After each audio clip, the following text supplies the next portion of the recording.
As far as the exterior styling is concerned, the new Swift has LED headlights, LED daytime running lights, LED fog lights. There's a new grille that looks more sporty because there's no silver trim in it like before. I don't like the silver trim, so it's just for the black inserts, and this is the new paint as well, new blue. At the back there's also LED headlights, there's a reverse view camera and parking sensors. It still has the same silhouette like the Swift, but it's a bit more rounded in some areas and a bit more chiseled, giving it a more modern feeling, modern vibe. A lot of people are not too fond of the vehicle yet, but I think over time it will grow on you and you'll be like, yo, that thing is good.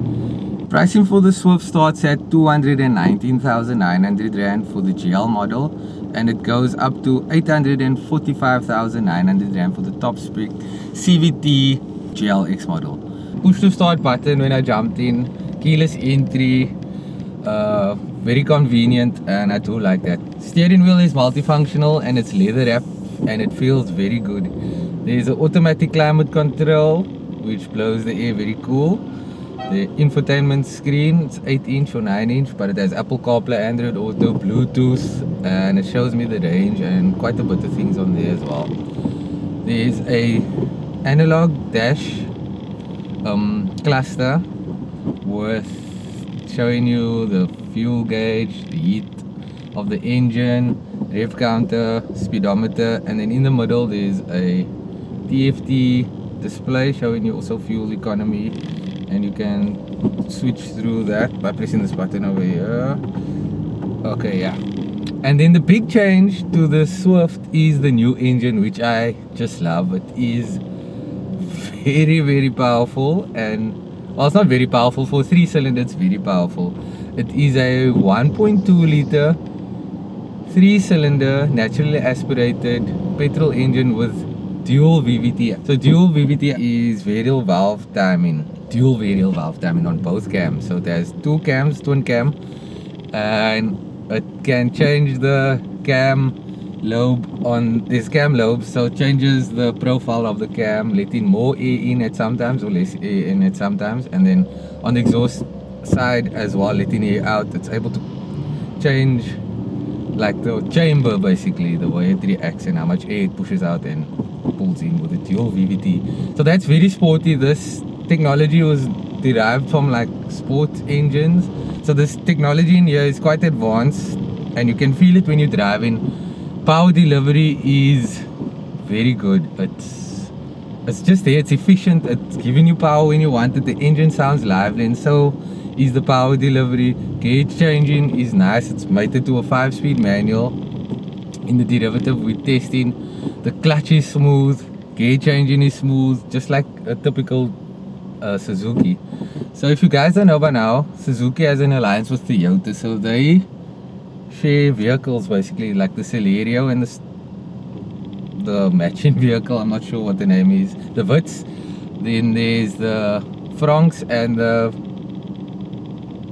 Starlet Cross, the Baleno and the Starlet, Gran Vitara and the Breezer.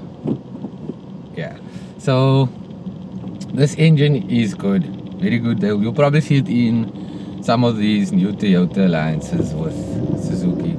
The Swift is one of a heritage vehicle from Suzuki. It's an iconic vehicle. Even on the launch, the hashtag that we used was Feel Iconic. So you won't see a Toyota badge coming on this vehicle. Same with the Jimny. The Swift is also one of the best-selling vehicles of Suzuki, and I believe that it's one of the vehicles that like really made Suzuki have its stronghold and popular here in South Africa. People trust the brand now. I've noticed that there's quite a few that don't really trust it that much, but you guys, I'm telling you, can trust it. If Toyota co-signs the vehicles, and then I'm sure you can too. It's reliable, the engine feels good, and the drive is just very smooth. Steering is nice, the inputs are light, and it takes the inputs very nicely. There is a bit of play, of course. It's not a sporty vehicle, but this is loads of fun, easy to drive in the city. There's also a reverse view camera, there's rear parking sensors, and it just makes things convenient and safe for you. One of the things that I've always been thinking of is, like, most of these vehicles, they come with parking sensors at the back and reverse view camera. So I was thinking, why don't they just put the parking sensors in the front and the reverse view camera? That way it kind of covers the whole vehicle. But I'm not an engineer or a product specialist, but that's just my 2 cents that I think you guys should look into if you are watching the video. Speaking about that, thank you guys for following the channel. If you guys are new here, please consider subscribing. There's a lot more reviews coming your way this year still, and then next year I'm looking forward to. It's going to be an amazing year. I have a few announcements to make, and I just want to grow the channel into a lot bigger than what it is. So yeah, thank you for that. The inside, let's jump back into the inside. It's very comfortable. These seats are height adjustable as well. They have nice cushioning. I think it's the same seats that's in the Grand Vitara or the Brezza, whatever you call it, which is a lot higher spec than this. These seats are better than the ones you'll find in a Polo. It's a lot more comfortable. There's nice side bolstering. It feels a bit pop on the side, and it might not last as long as it would if it was a bit harder, but let's remember this is a budget-friendly vehicle. And the pricing is its strong point, together with the drive and this new engine that I just love. Very powerful. The delivery is immaculate, if I could say it and put it that way. The Swift is Suzuki's third vehicle from the bottom up. It's first the Espresso, the Celerio, and then the Swift. So before the Swift, this is the 4th generation, and this is the first time it's using the 3-cylinder engine. It used to have the 4-cylinder engine, but now it's the 3-cylinder engine that makes 60 kilowatts and 112 newton meters of torque. So it's 1 kilowatt down and 1 newton meter down from the previous 4-cylinder engine. But Suzuki says that this engine is 10% more fuel economical, and that they claim that the fuel economy is 4.4, which I'm sure you could get on highway driving without too many stopping. But I've managed to get 5.5 liters per 100 kilometers. But I've been tricking this vehicle. I've been pushing it up, put it up against the Polo 1600. So I've really been jamming with this car. I love it. The way it handles is just so liquor on the road. When you push it faster, it goes where you want to. The back slides a bit, and it just goes where you point it. I'm very impressed by this car. Pricing as well, you can pick up a Suzuki GL model, which is the base spec model. You won't get the rims, but you'll get the same engine and same drive quality. You can pick that up for 220,000, which is extremely cheap. It's a good vehicle to use as an Uber as well. You can make some money with it, and still double as a family vehicle. Spacious at the back. There are no rear vents at the back though, but the air condition blows very cool. I like the details on the doors, and I like that there's some soft touches added as well, which is not added to the Polo. I'll be doing another video review where I compare this head to head with the Polo.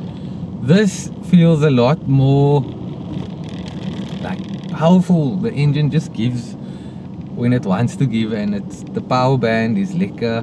Just feels more spirited when you're driving, like it wants to go, feels more engaging. You driving, yeah, compared to the Polo, is a bit more relaxed, but the Polo does come alive on the highways, where this does suffer a bit. 5th gear doing 120, the revs is a bit high. When the Polo, the revs are still chilled, and it also has a 6-speed gearbox, which does add to that, of course. There's also a hybrid Swift that might come to our market, which I'm quite excited about. There's a lot of electrified vehicles, but they're all on the high-end markets. I want the electric vehicle to come at this end, or hybrid at least. And then there's also the Swift that I'm not too sure when it's coming. If I would guess, I would say that it is coming in May. That's when Samola Hill Climb is, and that's usually where Suzuki has like an event. They're big sponsors of that, and they usually go up the hill with the Swift. Last year they went with the old Swift, so let's see what happens this year. So that's it for the Suzuki. I think it is an amazing vehicle. The pricing is very good. It's attainable to most South Africans. I know we are struggling out here, but Suzuki bringing in nice cheap vehicles that are quality. That's the one takeaway that you guys need to hear from this, is that the drive is quality. It's well put together as well. There's plastics, of course, but it's everything you need. You have your Apple CarPlay, climate control, USB connectivity, keyless entry, central lock-in. Yeah, very nice car. The sound system also is good. It's a bit better than the Polo, I think. I'm not too sure about that. I haven't really tested it too much. But yeah, guys, I'll catch you at the next review. Thank you for tuning in. Like I said, please consider subscribing, liking, and sharing with your friends. Peace, guys.